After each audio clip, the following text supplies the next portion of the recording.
मुख्यमंत्री माझी लाडकी बहीण योजना फक्त याच बँकेमध्ये वाटप सुरू. मुख्यमंत्री माझी लाडकी बहीण योजना अखेर महिलांची प्रतीक्षा संपली. मागील 2 महिन्यातील राहिलेला हप्ता या महिन्यामध्ये खात्यावरती जमा व्हायला सुरुवात झाली आहे. आणि एक महिलांनी आपल्या कमेंट बॉक्समध्ये कमेंट करून सांगायचे आहे की आज तुम्हाला पैसे आले का नाही ते सुद्धा तुम्ही सांगायचे आहे. हे पैसे संपूर्ण महाराष्ट्रामध्ये वाटायचे आहेत. त्यामुळे एका दिवसामध्ये वाटणे शक्य नाही. त्यामुळे टप्प्याटप्प्याने पैसे वाटपाला सुरुवात केली आहे. यामध्ये सुरुवातीला 6 जिल्हे, नंतर 6 जिल्हे असे सर्व 36 जिल्ह्यामध्ये पैसे वाटप होणार आहे. त्यामुळे महिलांनी जरी तुम्हाला पैसे आले नसले तरीसुद्धा त्याची काळजी करायची नाही. कारण तुमच्या खात्यावरती पैसे येणार आहे. टप्प्याटप्प्याने पैसे येतील. तुम्ही कोणत्या जिल्ह्यातून आहेत ते आपण आपल्या चॅनलद्वारे कळवणार आहोत. तुम्ही कोणत्या जिल्ह्यामध्ये आहेत ते कमेंट करून सांगा. त्यामुळे व्हिडिओ सर्वांनी शेवटपर्यंत पाहायचा आहे. पण हे पैसे येत असताना काही ठराविक बँकांना सर्वात अगोदर पैसे दिले जात आहेत.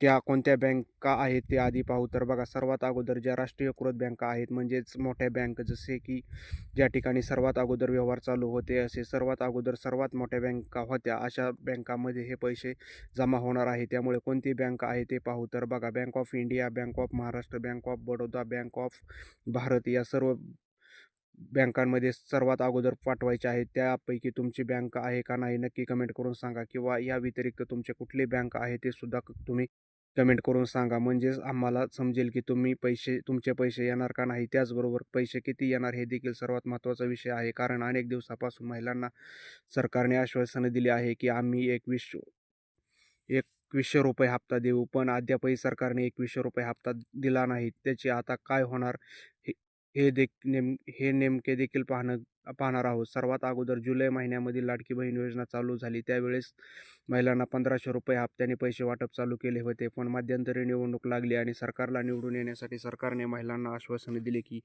आम्ही तुम्हाला 1500 ऐवजी ₹2100 हप्ता देऊ, पण तुम्ही यावेळेस आम्हाला मतदान करा. कारण सरकारला महिलांची गरज होती. महिलांनी मतदान नाही केले तर सरकार पडणार हे सरकारला सुद्धा माहिती झाले होते. कारण महिला इतक्या स्वाभिमानी आणि विश्वासू दुसरे कोणी सुद्धा नाही. त्यामुळे पैसे फक्त महिलांना दिल्याने महिला आपणाला मतदान करतील सरकारला 100% माहिती होते. त्यामुळे सरकारने महिलांना आश्वासन दिले की आम्ही ₹2100 महिलांना देऊ, पण अद्यापही ₹2100 महिलांना दिले नाहीत. हे सुद्धा आपण आपल्या पुढील व्हिडिओमध्ये पाहणार आहेत. बघा, सरकार नेमकं ₹2100 कधी देणार ते सुद्धा आपण आपल्या पुढील व्हिडिओमध्ये पाहणार आहोत. आजचा व्हिडिओ कसा वाटला नक्की कमेंट करून सांगा. आणि अशीच माहिती मिळवण्यासाठी आपल्या चॅनलला सबस्क्राईब करा. आपले चॅनल सर्व मित्रपरिवारामध्ये शेअर